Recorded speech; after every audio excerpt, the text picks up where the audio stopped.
packing a punch. It's not usually the thing you think of when you think of an AVO cigar.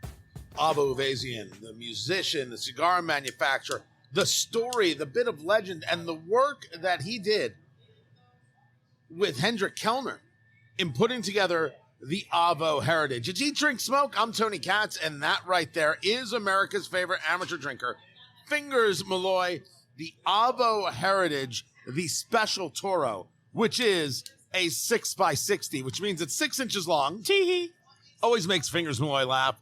And the ring gauge is a 60, the diameter of the cigar, or how thick it is around. Tee-hee. Again, with the laughter, a 64 ring gauge would be a full 1 inch around. AVO is one of the great names of cigars, one of the great stories of cigars, great success of cigars. And there are so many different AVOs, whether you're talking about the Fogata, whether you're talking about the Carib, you're talking about the EXO, the Domain. There's a series of these. The AVO Lounge, which they don't even make anymore, is one of my all-time favorites. If you happen to have one or you happen to have a box, yes, I'm buying.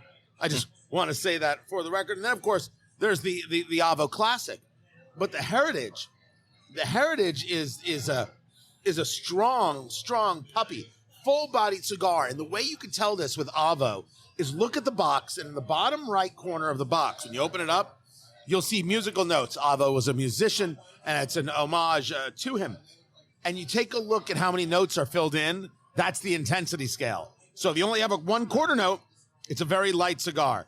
5/4 notes, this cigar is going to punch you in the face and make fun of your sister. Just like Fingers Malloy. Wow. So is this a 5/4 note cigar? This is, as I know it, a 5/4 note cigar, and some people refer to this as a medium. I never have, but it's so fascinating that this cigar, in that first light, it isn't just pepper. It is actually a spice. Yeah. There is a strength to it. If I said it was pepper, you'd think, okay, is it black pepper? Is it white pepper? Oh, no. The answer is yes. It's black, it's white, it's red. Right off the hit, directly feeling it on the lips, and that's rare. I thought when I first started smoking this that it was an intense white pepper with some other spice that I couldn't put my finger on. But it is there. Also, with this 6x60, man, this thing is stocky. Oh, it is. I believe the term is it beefy? Beefy. Right? Perhaps a billy club, as we say it in the Eat, Drink, Smoke show vernacular. It's beautiful. There's an Ecuadorian Sungrown wrapper, Dominican, the binder and filler. And what's interesting here is that you've got just the slightest touch of oil, right? The slightest touch indeed. But the wrapper, it's almost, I would argue by design, it's a beautiful color. You might think of it as ugly because there's a veining and everything else, but the leaf is so pronounced. It's so prominent. It looks like it could be hanging from the tobacco plant. Yeah. You can just see the leaf everywhere. It is a spectacular sight to behold. I feel like if a tank were to take cigar form, that's what this is. You never want to drop a cigar, right? But I feel like if you drop this, you might crack the tile. That's where I was going, my friend. I'm just absolutely thrilled with this hand feel. The ring gauge, I think I agree with you about ring gauge. It's a little bit bigger than I'm comfortable with. Oh, yeah, this is not my comfort zone at all with doing a 60. But it's still okay. Well, I'll tell you, I had to cut it again. So this is a regular cap, right? You light, toast the foot, you light from the foot end, you cut the cap end. So I like to do a very shallow cut, straight cut on something like this. There's no need for a V cut. The last thing you need to do is intensify the draw on the AVO Heritage. So I do a straight cut, but as the cap is curving, that's where I like to cut it. So I call that a shallow cut. I wasn't getting the draw. It just was not working for me. It was too much work. So I went back and cut it a little bit more, opened it up a little bit more, and now it's a dreamy little thing. So this is an intense smoke. Where would you position this in your day? Would you finish the day with this after a full stomach? Brilliant question. And the answer is I don't understand the idea of big cigars at the end of the day. It's not that I haven't done it before. Right. It's that I don't understand it. It's not where it belongs. To me, the bigger cigars belong in that mid-afternoon. in that early evening. Yes, you've had lunch. Yes, you might be snacking on something as you go, something maybe a little more mundane. But it's not there to overwhelm. Too big of a cigar after too big of a meal doesn't make sense, doesn't work. You're only putting yourself in pain, and you might not get the full enjoyment. So this, 3:30 in the afternoon, oh, hell yeah. Yeah, I could see that. You definitely, in my opinion, don't want to start your day with this.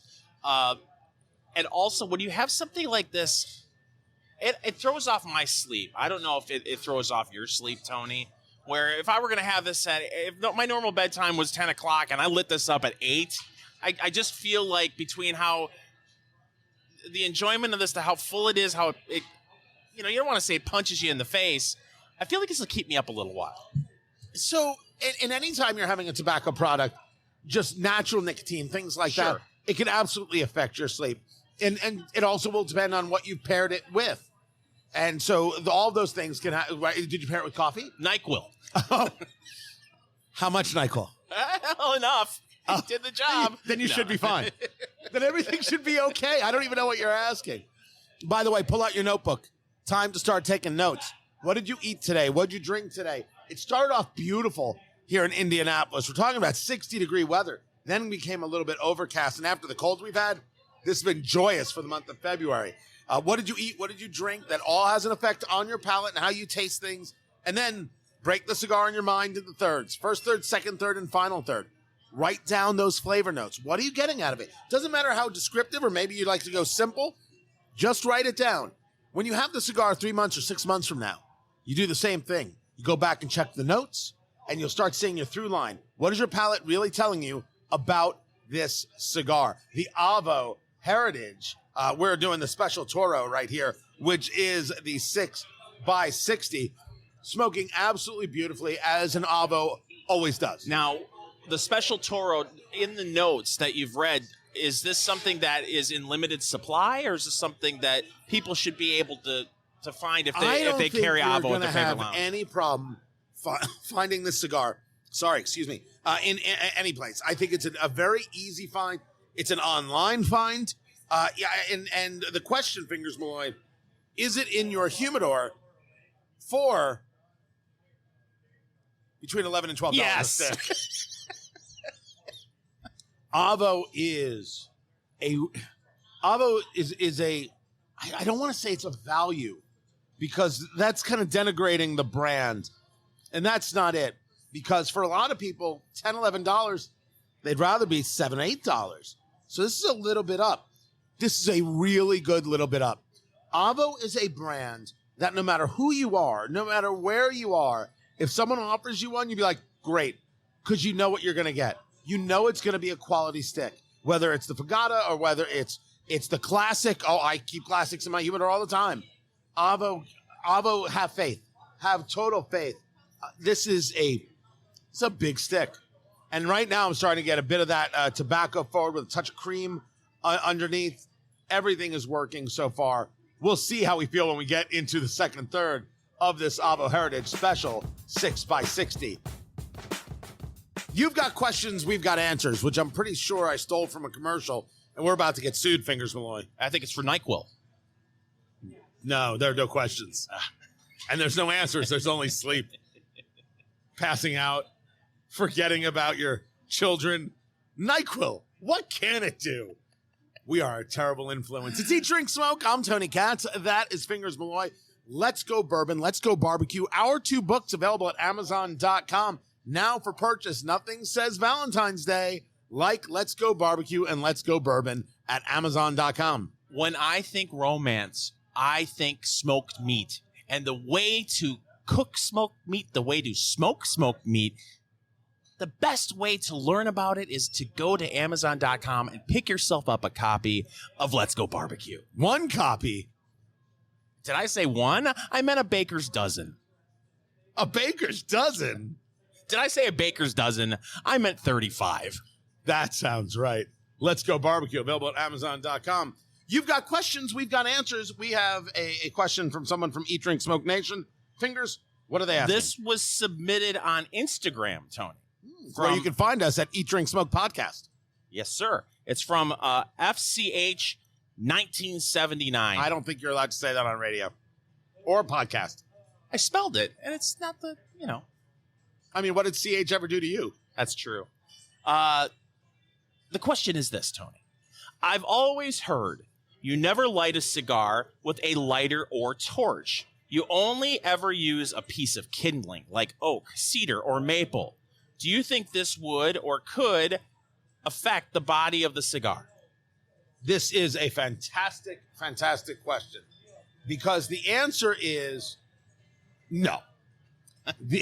Which part? So the idea that you would light a piece of cedar is the idea that you don't want anything interfering with the cigar. Butane from let's say a Bic lighter or something like that. You don't want that getting in there. You don't want to be inhaling that. You don't want that changing any level of the, I'm not going to say composition, but just flavor. In all of the cigars that I have smoked over the day, never mind the week, the month, the years, the idea that a torch has somehow interfered with the flavor to a moment where I could recognize it, no. I've never come across that. Certainly a piece of cedar is a traditional, and I've done that before, and it's a fun thing, but you know what? It's not practical. It's not practical. The torch, whether it's a single flame or it's a triple flame, it's a much more practical, much easier. You're able to get to, I think, of a place of heat in a better way and in a more covering way, as opposed to a soft flame or sometimes like with a butane lighter like a Bic. You might possibly with that get a little bit of the butane flavor in there, but it just takes a little bit longer to do. A torch lighter allows you to be pinpoint. It allows you to get better coverage depending on how many flames that you have, and that part is totally about personal preference. But the idea that a torch will affect the flavor, we're in the thousands for me, certainly. I'm sorry, we're in the tens of thousands for me, certainly. And the answer is nah. But the idea that a Bic can have an impact on the flavor of your cigar is absolutely true. I mean, I have, sometimes desperate times call for desperate measures, and I've lit a cigar with a Bic before, and you get that lighter fluid kind of flavor when you light up, which is unpleasant. That it is. Now, the one thing about that question that's interesting to me as well, he said use other wood other than cedar. I've only seen people use cedar sticks. Do people use other kind of wood? I don't have a great answer for that question. Have you ever seen it? Historically or regionally, no. I've only ever seen it be cedar sticks. But is it possible? I guess it's possible. But then again, in every cigar lounge, in every highway and byway that you and I have ever been to, Fingers, any place we've ever been to, it's a torch. Yes. It's 100% a torch. And for the record, if you want to spend money on a torch, you can. If you're going to use it as a showpiece, you want to pass it down to your children, okay, go ahead. Otherwise, if you're spending more than $20 on a lighter, I think you're nutty. I feel that way because for me, a lighter a lot of times is like sunglasses, where I'll set them down and then I'll leave, and then 2 days later I realize I didn't pick them back up and take them home with me. I've left lighters places, and I would feel really sick if I set a $150 lighter down and left it somewhere, because you're not getting it back. You're not. Now, I'm not saying that you can't get them, and there are things that we recommend, and you'll be hearing about them. Cutters is a different story. Cutters are worth the money, because there's nothing worse than going to cut your cigar and then ruining it. Yeah. Seeing it explode, seeing it crack. Cutters matter. And sometimes you have to replace them because those blades do get a little dull. And then there are those who will actually sharpen your blades for free. You just send it back in. Cutters, humidors, those are places where spending real money matters. Lighter is a very, very selective thing. You are not kidding about the humidor. I got a new humidor about a month ago, and I had struggled with the humidor that I had, making sure that it would stay around 68% humidity. A lot of times it was dipping down into the low 50s. No matter what I tried, it didn't seem to work. I got this new humidor that's it looks like a wine refrigerator that not only does it heat, it cools. And I've had that humidor for a month and a half, and it has stayed perfect.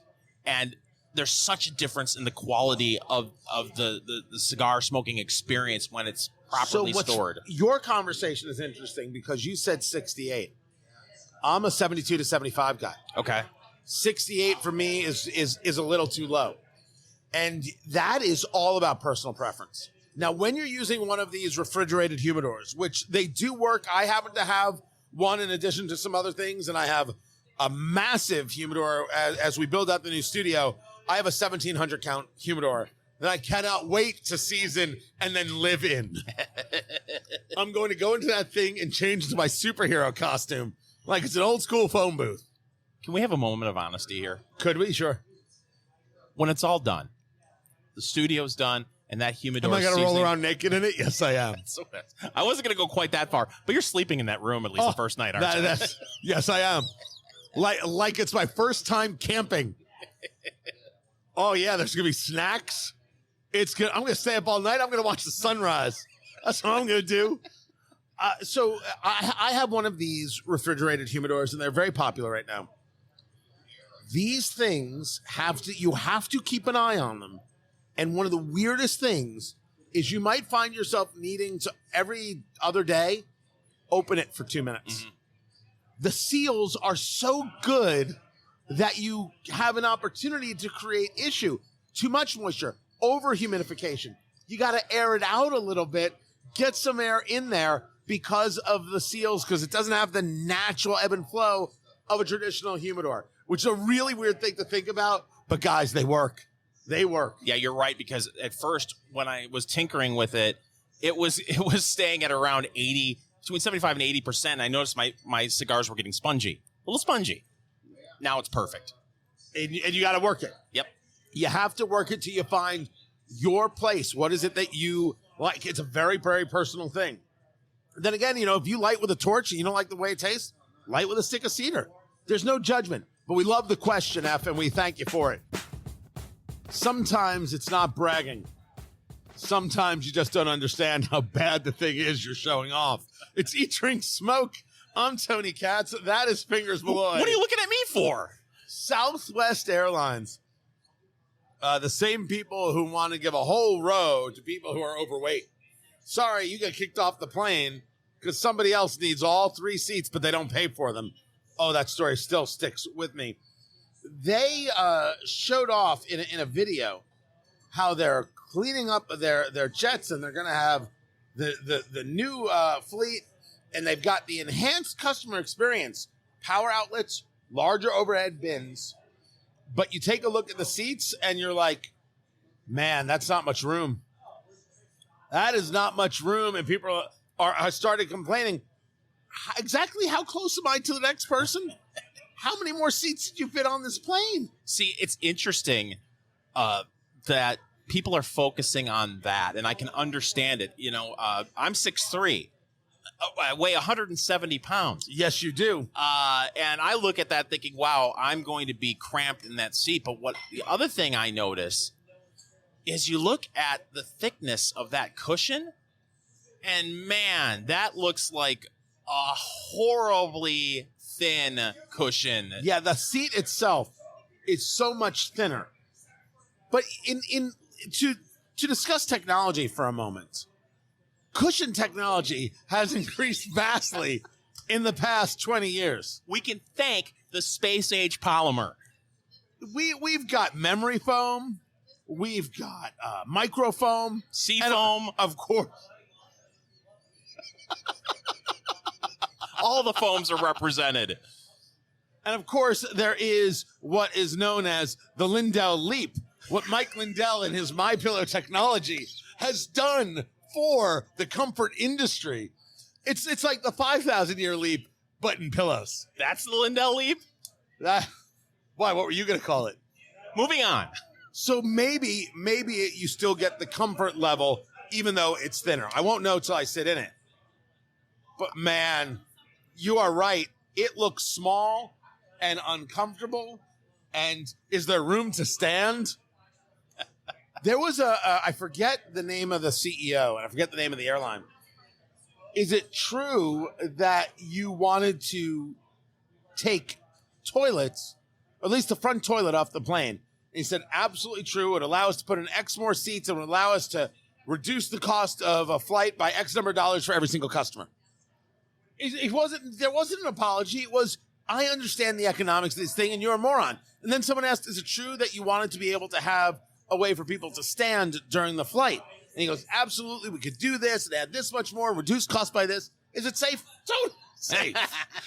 Totally safe. We've got a plan by which you get to fly. You sit on the pilot's lap. It costs only X. You get a discount. It doesn't come with alcoholic drinks, but you do get all the peanuts you can muster. Wow.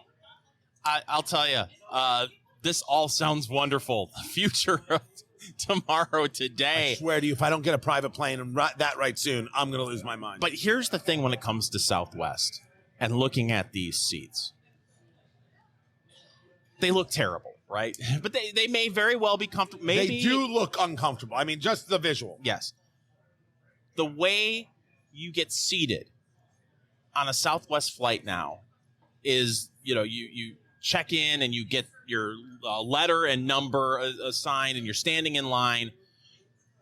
It feels like, and then you go on the plane and you pick your own seat. Right. I feel like if these seats are as uncomfortable as they look, it's going to be a free for all. The GIF of that people share of looks like a WWE Royal Rumble where there's 30 wrestlers in a ring in a scrum fighting. That's what boarding a Southwest airline plane, a flight will be like if these seats are as uncomfortable as they look. Why do you say that? Because it's all going to be, at least you could think to yourself, it's going to be a comfortable seat, okay? Now it's going to be, if I'm going to be uncomfortable in the seat, I'm at least going to be in a position where on the plane where I want to be. So I'm going to fight extra for that window seat. I'm going to fight extra for that aisle seat. I'm going to fight for my life because I don't want to be uncomfortable and sitting in a position on the plane that I don't want to be on. I think we need to engage in an experiment where you and I, neither one of us is what we would describe as small. We should go on a series of Southwest flights and take the middle seat. Just see who sits next to us. We should take the middle seat and spread out. And while we're sitting there, we should eat kebabs. That's an excellent idea. Hot dogs. Hummus. May I suggest that we don't get on first? Because the middle seats are going to be open no matter what. We get on last and have a GoPro camera on and watch the facial expression of the people next to the open middle seat to see their reaction when you're walking up with a full slab of ribs going to their seat. Everything about this makes me happy. Everything about this makes me joyous. Oh, we should do that. How quickly would we get thrown off a plane with a full... By the way, people have done this. Yes. They've had full slabs of ribs on a plane. You know what? Full slab of ribs has been done. Tuna melt. What is the most disgusting food you can bring onto a plane? So how obnoxious can we be with this? So say you bring the tuna melt on, and as they're getting ready to take off and they're doing the thing, can you say, stewardess, do you have a microwave that I can warm up my tuna melt? Just to see the reaction for people around you? To wanting to warm up a tuna melt, or for saying stewardess? The whole thing. The whole thing. Does this idiot really think they have a microwave on this plane to warm up his food? Wait a minute. He's got a tuna melt? Did he just call her a stewardess? What's going on here? The whole thing's wonderful. All right, we can do it once. Just bring money to rent a car when we're never allowed to fly. Just make it a short flight. Again. Meanwhile, at McDonald's, it is $18 for a Big Mac meal. And I'm very confused by the people who don't understand why this is happening. So this is a story from the New York Post, but the story has been everywhere. The CEO of McDonald's, Chris Kempczinski, said, look, we understand that people who aren't making big incomes, they're not coming into McDonald's anymore. We've lost customers. And a Big Mac, fries, and a drink in some places is $18, and hash browns are up to $6. That's insane. $6. It's a pressed hash brown patty. It's pressed potato. Yes. Is what it is. In Connecticut, someone paid $7.29 for an Egg McMuffin, which I ain't gonna lie, that's still a deal. The Egg McMuffin is so great. But people are wondering why in the world this is happening. And the answer is the state of California, which now wants the minimum wage to be $20. Yeah. The most important thing to remember in all of these conversations, and Fingers, we discuss this often, when there is a forced increase in labor and labor costs, the restaurant doesn't pay that. You do. And they try ways of reducing their labor costs if the customer is complaining about the prices by going to automation and kiosks. So you increase the minimum wage, as states do, thinking they're doing some kind of good. And what happens is less people have jobs because the jobs get automated. And to make matters worse, you've got people who are losing their jobs, and you're making the costs of burgers go up at a place where lower income people think to themselves, well, at least I can always go and afford McDonald's for my family. And now the price is out of control for lower income people where they're tapping out. They're like, I can't even afford to take my family to McDonald's on a Friday. And that creates unrest in that you don't feel comfortable in a society if you can't do the basic things, even on a simple income. You feel cheated, and you're like, what is happening around here? And so to the extent that we can discuss it politically, man, that's not good. And it's once again proof of, A, where some of this economy is at, and B, the idea that we do these things and, oh, look how we're doing such good for the people. It's not really. The people who, with the jobs, the people having to pay for the food. You gotta love it when something new hits the shelves and you're like, ooh, we get to try it first? Well, a couple people have been able to try it before us, but we think those people were stealing. Stealing, I tell you. They just got to it before we did. It's Eat, Drink, Smoke. I'm Tony Katz. That right there is America's favorite amateur drinker, Fingers Malloy, and this from the Brown Foreman people. It's Old Forester, the 1924 10-year bourbon. This thing is flying out there. This has got people excited. This is new. This is flying off shelves. People have been talking about it. We have a chance to drink it. A mash bill that is 79% corn. That would mean to me that's what, Fingers Malloy? Sweet. 11% rye, 10% malted barley. And coming in, Fingers Malloy, at 100 proof. 100 proof. Always applause for anything 100 proof or higher. Old Forester, it's a classic. It is a standard. A whole incredible mix of bourbon. Some that I've enjoyed, some that I've said is not for my palate, but everybody was talking about this. And here at Blend Bar Cigar, where we record, blendbarcigar.com, Brian, who has done reviews for us and other work for us, the key bartender here is like, guys. And then he said, no, seriously, guys. And then he just started pouring. That was, by the way, a totally accurate reenactment. So this, by the way, doesn't look like it's going to be anything special. That is a very standard coloring right there. More in the honey than anything else. Not really, at least in my glass, in my Glencairn glass, anything that's like got a deep copper or heavy reds to it. More, I think because a little bit later is when we're recording, it's looking a little darker. But that's not like a super deep, rich coloring to me. No, it's not. And correct me if I'm wrong. And again, this may be the lighting tone. It's not really coating the glass. No, it is not. All right, I just put a flashlight on it just to make sure. Oh, it drive me crazy. It's a little darker than golden. It is a little darker than golden, but that's not necessarily sticking to the glass in terms of the viscosity. But the nose on this thing, oh my gosh, it smells brand new. It's got that new bourbon smell. You want your car to smell like that, and then you realize if you get pulled over, you're going to jail. That is a beautiful nose. Yeah. That is orchardy and appley and creamy. I thought to myself, wow, there's a little smoke to it. And then I realized I had my cigar in the same hand as the glass. That is nice. I'm going to say apple. Yes, I would go with apple. Also, at 100 proof, there's really not any, maybe a touch of an alcohol. A shtickle of ethanol. Yeah, a shtickle. Right there. But it blends in with the apple, so it's hard to pick it out. Yeah, that's for some reason, as the more I stick my nose in it, it's hitting me with some strength, which is super weird. But that is nice. That is nice. There's a little bit of dark fruit coming in as I keep my nose in there. It's definitely apple at the first, and dark fruit kind of builds into it. All I know is it is the 1924 from Old Forester. That is the Brown Foreman company and distillery. Fingers Malloy, you ready for this? Tony, I've been ready for this all day. We do it neat, ladies and gentlemen. That's how we do it. And Fingers taking that first sip. We call it the Kentucky Chew. Move it around the palate, get a real feel for what's going on. Sometimes you want to take 2 sips. The first one to set the taste buds, right? That initial hit. And then the second one to really get an idea of the flavor. Fingers, what do you got? Nice sting on the tongue.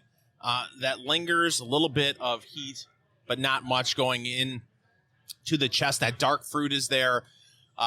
There's some oak and maybe some maple. Maple? Yeah. Well, now you're just talking crazy. All right, I'm going in. I'm going in. The 1924 10-year-old bourbon. It's nice. Straight bourbon from Old Forester. Here we go. To your health. To my health. Ladies and gentlemen, Tony is going in. He's doing what we like to call the Saginaw Swish. Now he's doing the Memphis Munch. This is the second week in a row. We did the Clyde Mays last week. I can actually taste the char. Wow. Oh, that is a great finish. That is a great finish. It's weird that palate was like super fruity. Like too much fruity. Oh, but that finish is hot. Not spicy, as in damn good. Oh, yeah. You got the char. You got a little bit of a cookie going on in there. There's a spice that lingers, at least for me. It's all. There's a lot going on. I would say clove-esque, but it's not clove. Oh, it's in the cheek. It is all about the cheek. The cheek, by the way, no heat in the chest at all. No burn going down. No sting on the tongue, but I feel it in the cheek. That's where I feel it. So the way it hit my tongue, it's like I can't figure out if it is because of alcohol or if it's that spice. But there was a sting on the tongue, but it doesn't. You would never know that this is 100 proof unless somebody told you. I don't believe. Yeah, I don't, and it doesn't play that way. It played more that way on the nose than it did on the palate.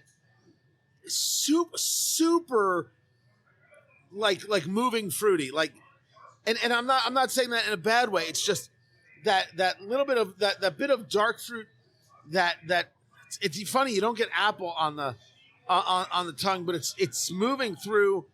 It is a touch creamy on as it sits there. That's fascinating. I think this would play for the entire table because you do get enough oak there for a traditional bourbon drinker that likes an oaky bourbon, but it's sweet enough to where if you are someone that doesn't usually like a bourbon, but maybe has a little bit of a sweet tooth, it's sweet enough where I think that it would play for that crowd as well. It's nice. It's really nice. Yeah. Yeah, I just don't. You're troubled, Tony. Tell me what's going on here. I'm not sure, and I'm not sure what is going to happen when I move this to a cube or add a little bit of water. I don't wanna. Is it in your liquor cabinet for $125 a bottle? Ooh. And by the way, that's if you can find it, because we're already hearing about secondary market kind of things where people are gobbling these up. The 1924 Old Forester 100 proof, 10-year. I think if for a special occasion bottle, for something to bring out to a group of people, like, look what I got, and have everyone be happy that maybe you've got a rare bottle to try. I definitely think it's worth a look at your local lounge for a pour. I don't know where I'm at yet. This is going to have to move to a cube. It's the only way I'm going to know for sure is if I move the 1924 Old Forester 10-year to a cube. That is going to happen. Find everything at eatdrinksmokeshow.com. Eat, Drink, Smoke. It is your cigar, bourbon, foodie extravaganza. I'm Tony Katz. That is Fingers Malloy. Find everything at eatdrinksmokeshow.com. We are smoking the AVO Heritage. This is the Special Toro 6x60. I'm in the second third. You're in the final third, Fingers Malloy. It has mellowed out from that big kind of mix of pepper spice when we first started. That cream and it's come off nice. It is a bit tobacco forward. I would argue there's a little bit of a nuttiness going on. It's a nice stick. $11 to $12. It won't do you wrong. There are other AVOs that I more gravitate to. The AVO Classic number 3 is something I gravitate to. If I could ever find again the AVO Lounge, which they don't make anymore, I would buy it by the box. There are some great sticks. Some people are big fans of the Fagata, the XO. You can't go wrong here. You just can't. Yeah, you already mentioned the notes. I think you're dead on. Also, the construction is wonderful. It's been a very low maintenance stick. Really haven't had to touch it up all that much. Beautiful smoke coming off of it. It's a really good cigar, especially at that price point. Now, this is a 60 ring gauge, so a 64 would be a full 1 inch around. So this is way bigger than I like to do, but the draw is super simple, and I am enjoying it. Check it out where you are, the AVO Heritage Special Toro 6x60, and we are drinking the Old Forester, the 1924 10-year bourbon. Now, we did this neat, and it was this unique mix with apple on the nose, and then that so much fruit on the palate, and a little bit of wow factor there, and then that finish that gave you some char and gave you some cookie, and really, really fascinating. And that fruit kept moving around, and I'm like, I don't know where I am with this. You, Fingers, were somewhat taken by this. Yeah, I really enjoyed that spice that hits you, that little bit of dark fruit that, to me, it's maple. I've seen some people describe it as graham cracker. I think we're playing around the same area when it comes to that. I think if you bring this bottle out, people are going to be wowed because it is rare. I can understand paying for it for that reason only. Other than that, it's very nice. But at that price point, if you're just saying to yourself, I want some good bourbon, I just don't know if I'm there. $125 a bottle and flying off shelves as we're hearing the story. Now, Fingers is going to add some water to his. I'm putting mine on a big cube right there. That's the proof that it went on a big cube right there. Now, a rock, water, that's what brings down proof. Water brings down proof. That's what it does. But it also can open up a bourbon. It can bring some flavors down, build some flavors up. Fingers, you added a little bit of water there. Just get the nose on that. I'm surprised how it really changed the nose just by putting a little bit of water in it. I feel like bringing up more of that dark fruit and took away a little bit. I almost wanted to say it was a touch chocolatey now.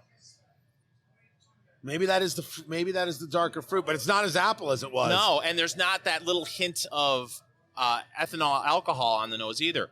Right. I'm going in. He's going in. He added a little bit of water.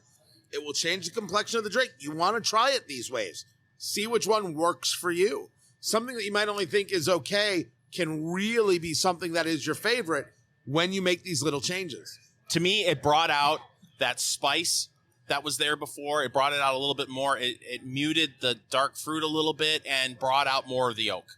All right, I'm going in. I've got mine on that's a big rock right there, people. Here I go. He's going in, ladies and gentlemen. He's doing the Louisville Lip. Oh, it muted it started off bitter. And I actually feel this one in the throat now.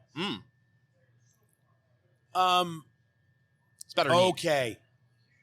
there is some oak that's now come out.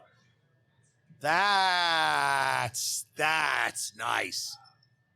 That's nice. That is a better drink. That is a better drink on the cube. Hold on, I'm going back in. Fingers. He's going Hum a back few bars. in. Ladies and gentlemen, he's doing what we like to call the Kentucky Munch. You don't have that right. Yeah, a little more heat on the tongue. You actually feel it on the tongue this time. You'll actually feel it in the throat.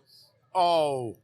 See. Oh, that's pleasant. I can see where you like this Oh, better. Wow. I like some oak in my bourbon. I'm not complaining about that, but I actually like that sweetness that the dark fruit brought, that it kind of muted when I put the cool water in there. How about this? I'm a no to a yes. Really? At 125, I'm a yes. Wow. Okay, first of all, still feel it in the cheek, heat in the throat. I can feel the heat on the exhale. That's crazy. Yeah. That's crazy. Yeah. Wow. That spice really lingers on the tongue for me too. But it isn't hitting. It's just enveloping. Oh, that is so nice. And it got you. Finally, I'm feeling the oaky. Yeah. I'm feeling the oak in that. Oh, I'm going in again. He's going in, ladies and gentlemen. Now, we understand that this is a pricey bottle. I mean, especially when you're looking at secondary market prices, $200-$300. But we're here at Blend Bar Cigar. They have it for you to try as far as a pour. It may be at your favorite lounge to where that's more affordable. It's definitely worth the experience. That is a different drink on the rock, man. Yeah. That's an absolute pleasure. An absolute pleasure. That's the Old Forester 1924 10-year bourbon. Damn. That's all right. But it's time, Fingers Malloy, for News of the Week. Now, Tony, we have been discussing for quite some time how new and used car prices have skyrocketed over the past few years. And, automotive manufacturers are looking to ways to cut costs to make vehicles a little cheaper. Ford has announced that they're considering getting rid of the automated parallel parking feature in its vehicles as part of a cost-cutting measure in 2024, saying few customers utilize it anyway. That's absolutely right. Few customers utilize it anyway. I've never heard of somebody utilizing it, thinking it's good. There aren't many places outside of major cities where you parallel park anyway. How much are they going to save, though? $60. What? $60 per vehicle. It will save a customer. First of all, that's it? That's it. Isn't that amazing? $60? Yeah. So my question is, first of all, I totally agree with you. You see the commercials from these car companies featuring this as something that a consumer will enjoy. And it looks cool on a commercial. But realistically, I'm trying to think, I may parallel park 3 or 4 times in a year.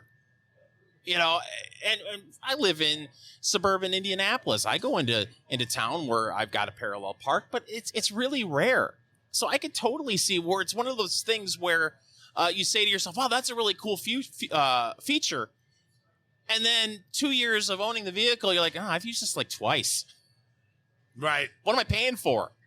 Yeah, but for those people that already paid for it, this is Ford saying $60 a vehicle times X number of vehicles. That saves us a whole bunch of money. They're not going to lower the price by $60. They're still going to get their $60. Yes. 60 times how many vehicles? They say it'll save them about $10 million a year. So they're going to make an extra $10 million a year. Yes. Just so we all know. I'm not opposed to it. You still got to work your deal. But it's not like the price of the vehicles coming down. I'm not even mad at them. But you don't have to add things that people don't use. I don't think it's necessary. What other features could you see an automaker saying, you know what, we're going to get rid of this? Reverse. I'm tired of people going backwards. Always forward, people. I wish they would get rid of the reverse cam. What? I think people rely on it too much. It doesn't take much of an effort to turn your head.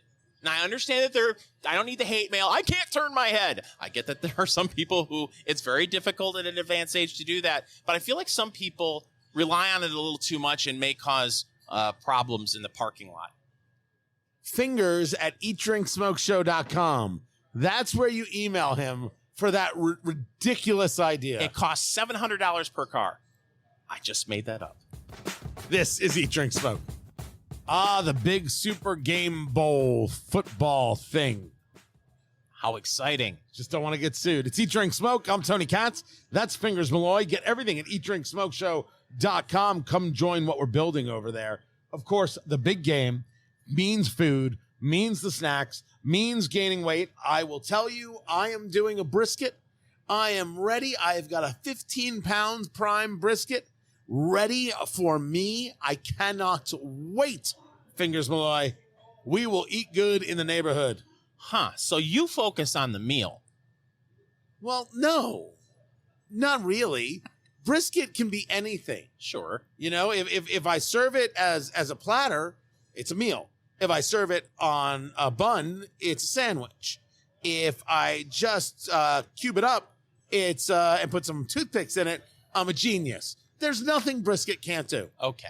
So the reason why I'm asking is normally I just have a normal dinner before the Super Bowl, and then I go before the Super Bowl, I go to the grocery store and buy the worst possible snacks for you that you could possibly consume. And what would those be? So the kids, they want their bagel bites.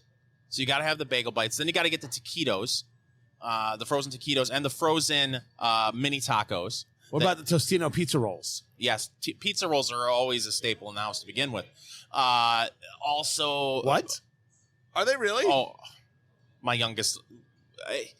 Listen, this isn't your proudest moment as a parent? Yeah, we don't let this happen every day, but if we would, my kid would eat pizza rolls every day. Oh, really? Oh, yeah, loves the pizza rolls. And the only thing that disgusts me about it is she puts them in the microwave, which you don't, of course, pizza rolls are only supposed to go in the air fryer. You know it, I know it. The Romans knew it. What? They only go in an air fryer. They're air soggy. fryer's a scam. Oh, jeez, here we so go. Pizza rolls, that's a good one. Yeah, dip. We've got if you go to if you find us on Facebook, we did a video a few years ago. Oh, the Rotel dip. Yes, the Rotel dip is there. Gosh, the family, they like guacamole. Ugh. Oh, love guacamole. There will be a fair amount of guacamole. So it's all snacks and really bad foods and maybe a sundae bar. There are, according to the New York Times, going to be 2 million Domino's pizzas, 30% more than the amount sold on an average Sunday. Pizza's a big thing. Makes perfect sense. Easy to do. Everybody likes it. Boom, bop, bip, and done. 11 million Buffalo Wild Wings. Single biggest day sales for that chain.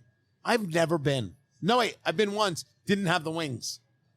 What did you get? Lasagna? Nope. Pretty sure I had a salad. Pretty sure. You're just I terrible. don't even know why. I can't even remember the situation. That made me. You actually stepped foot in a chain restaurant. Oh, yeah. I've done it before. Were you dragged in? No. It was a business meeting. I had to show up. 5.19 million cans of Rotel. That's the diced tomatoes with the chilies. We made the Rotel dip. That video is there, and we'll put it at eatdrinksmokeshow.com.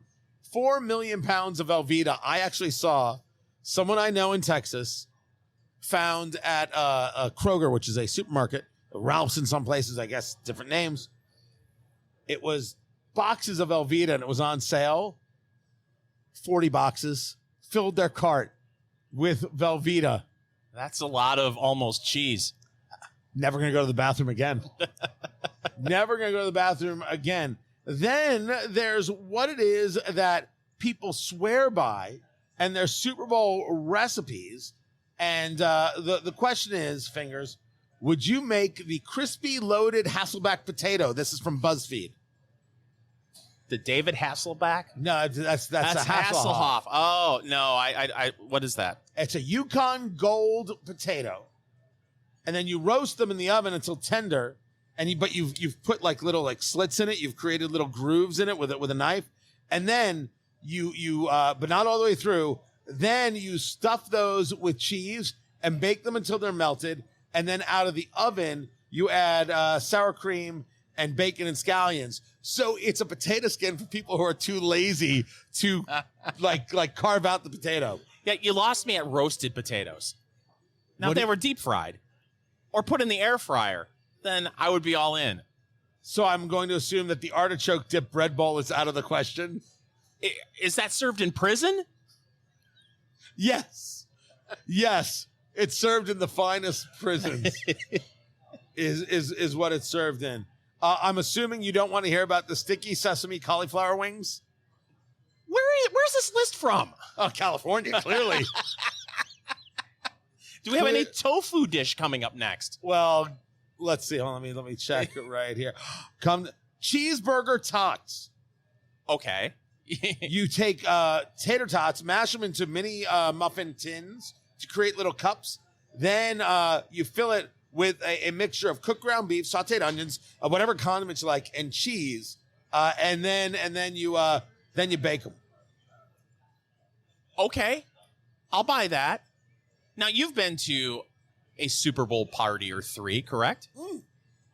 Yes, I have. And maybe it's a potluck or a pitch-in, depending on what part of the country you're from, where people will bring a dish to serve at the Super Bowl party. What's the most disappointing Super Bowl snack you have ever seen at a Super Bowl party? Probably microwave pizza rolls.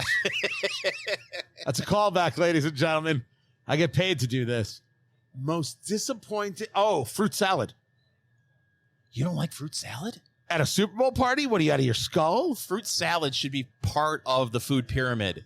What? Oh, it's wonderful. You're talking about Whoa. with the whipped cream and the maraschino cherries and all that stuff, that kind of fruit salad? No. Oh. I'm talking about like cantaloupe and honeydew and. Oh, that's terrible. Right. Right. Yeah, that's awful. I'm glad we got on the same page there. Whew, wow. This I'm was- talking about the holiday fruit salad, that's like you take like canned fruit and you put the whipped cream in it, and there's maybe some coconuts and maraschino cherries. You know what I'm talking about? You have no idea what I'm I talking don't about. have the slightest clue. No. I feel like I should know. You've had it before. I have? Mhm. Did I have it in my many Christmases growing up? Yes. In my Jewish home? Yes. It's exactly right. I'm not sure that I did. For but me, the veggie tray. Carrot sticks and ranch dressing at the Super Bowl. Oh yeah, it's to make you feel like it's all balancing out. That is nothing more than a mental play. I love that. Who doesn't love a good crudité? I'm sorry? I said crudité. Oh, I thought you said something else. What did you? It wasn't radio friendly. Oh. But So I am doing a brisket this year. I get pizza. I honestly think there's no such thing as a Super Bowl food. Whatever you're into. You want to order Chinese food? Do it. Do it. yeah. Just enjoy. The question is the game going to be enjoyable? The San Francisco 49ers, the evil San Francisco 49ers against the evil Kansas City Chiefs. Who do you got? Can both teams lose? Is that possible? Maybe. I don't know. Can the NFL make money off of it? They'll figure out a way. The Chiefs are going to win. I don't think you can. Everybody keeps waiting for Patrick Mahomes to lose, and I don't see how people can bet against Patrick Mahomes at this point. I think he'll have the ball late in the game, and it'll be close. And Well, they'll then pull just off to make it victory. interesting, I will choose the San Francisco 49ers. I like the idea of Mr. Irrelevant, Brock Purdy, winning Super Bowl. Christian McCaffrey is the guy. I haven't seen much of George Kittle in these playoffs. Maybe this is the time. And the 49ers have a serious defense. Mm-hmm. They can do a job. Let's see if they do it. We'll bet some fruit salad on it. Well, we will not. Smoking the AVO Heritage, the Super Toro, the Special Toro, 6x60. And this 1924 is what they call it, the Old Forester 1924 10-year bourbon. On the rock, $125 a bottle. That is something. On the rock, so much different than neat. That is something indeed. Fingers, I'm not going to bet you a fruit salad, but if you want to come over for some brisket, we'll have it there. Oh, it's wonderful. It'll be right there for you. I can't wait for the Wagyu brisket. Tell me you want to do it. I'm in. You know what? Too late. It's already ordered. This is Eat, Drink, Smoke. Follow Eat, Drink, Smoke on social media, on Twitter @GoEatDrinkSmoke, on Facebook, facebook.com/eatdrinksmoke, and Instagram @eatdrinksmokepodcast.